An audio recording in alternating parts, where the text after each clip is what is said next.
তুমি কি একটাবারও ভাবছো তুমি চলে যাওয়ার পর আমি কিভাবে ছিলাম, কেমন ছিলাম?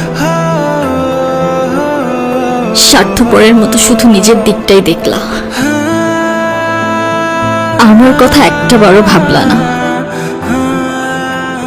তুমি কি জানো, শুধুমাত্র তোমার জন্য এই মানুষটা তার মা বাবা পরিবারের সাথে সম্পর্ক উপেক্ষা করে তোমার কাছে ছুটে আসছে, তোমার জন্য। এখন একটাবার বলো না, এই মানুষটার আশ্রয় কোথায় হবে, কোথায় যাবে?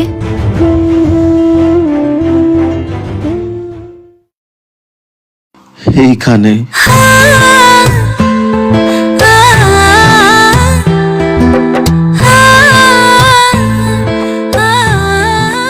এইটুকু আশ্রয় কি আপনার হবে? আপনি যদি চান আমি আপনারা খুব যত্ন করে এখানে রাখবো, থাকবেন আপনি।